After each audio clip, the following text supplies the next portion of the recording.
That's what I want. నేను ఇక్కడికి emotional అవడానికి రాలేదు, మిమ్మల్ని ఎమోషనలైజ్ చేయడానికి వచ్చాను. ఏం చెప్పావురా? Hi friends, welcome back to our channel. ఈ వీడియోలో అయితే ఒక ముఖ్యమైన విషయం అయితే చెప్దామని వీడియో చేస్తున్నా ఫ్రెండ్స్. మనం డైలీ అయితే రొటీన్గా టిఫిన్స్ అయితే చేసుకుంటాం కదా.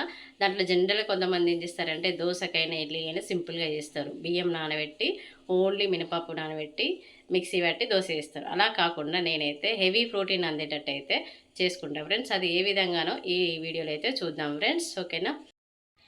చూడండి ఫ్రెండ్స్, ఇక్కడ నేను దోశకైతే ఇలా నానబెట్టుకున్నాను. శనగలు, శనగపప్పు, రైసు, పెసర్లు అండ్ మినపప్పు 5 రకాలు అయితే నేను నానబెట్టుకున్నాను.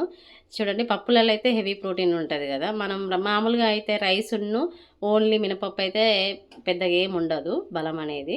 దీంట్లో అయితే అన్ని పప్పులే కాబట్టి హై ప్రోటీన్ ఉంటుంది కాబట్టి ఇలా ఒకసారి అయితే నానబెట్టుకొని ట్రై చేయండి ఫ్రెండ్స్.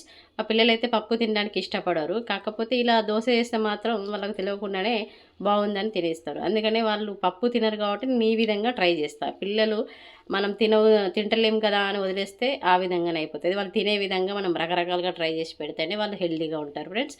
నేనైతే మా కిడ్స్ కోసం ఈ విధంగా వెరైటీగా అయితే ట్రై చేస్తాను. మీరు కూడా ఒకసారి ఈ విధంగా అయితే ట్రై చేయండి ఫ్రెండ్స్.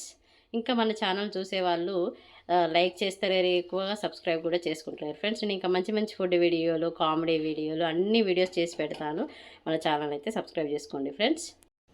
ఇప్పుడు మనం నానబెట్టుకున్న పప్పులను అయితే గ్రైండ్ చేసుకుందాం ఫ్రెండ్స్. నేను నానబెట్టుకునే ముందు మెంతులు కూడా వేసుకొని నానబెట్టుకున్నాను.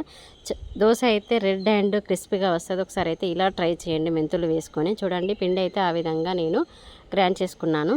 ఈ విధంగా గ్రైండ్ చేసుకున్న తర్వాత నేను ఓవర్ నైట్ అయితే బయట పెట్టుకున్నాను. చూడండి, పిండి ఆ విధంగా పులిసింది. ఒక నైట్ అంతా బయట పెట్టుకున్న తర్వాత నెక్స్ట్ డే ఫ్రిడ్జ్లో అయితే పెట్టుకుంటాం ఫ్రెండ్స్. ఇప్పుడైతే మనం దోశ వేసుకుందాం. ప్యాన్కు ఆనియన్ రుద్ది దోశ అయితే వేసుకున్న అయితే సింపుల్గా వస్తుంది ఫ్రెండ్స్. ఒకసారి అయితే ఇలా ట్రై చేయండి.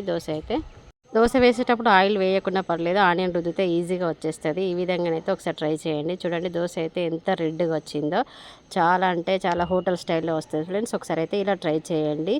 ఈ వీడియో నచ్చినట్లయితే లైక్ చేయండి, షేర్ చేయండి ఫ్రెండ్స్. మన ఛానల్ని ఇంకా సబ్స్క్రైబ్ చేసుకున్నట్లయితే సబ్స్క్రైబ్. థ్యాంక్ యూ ఏం చెప్పగలను ఇంతకన్నా.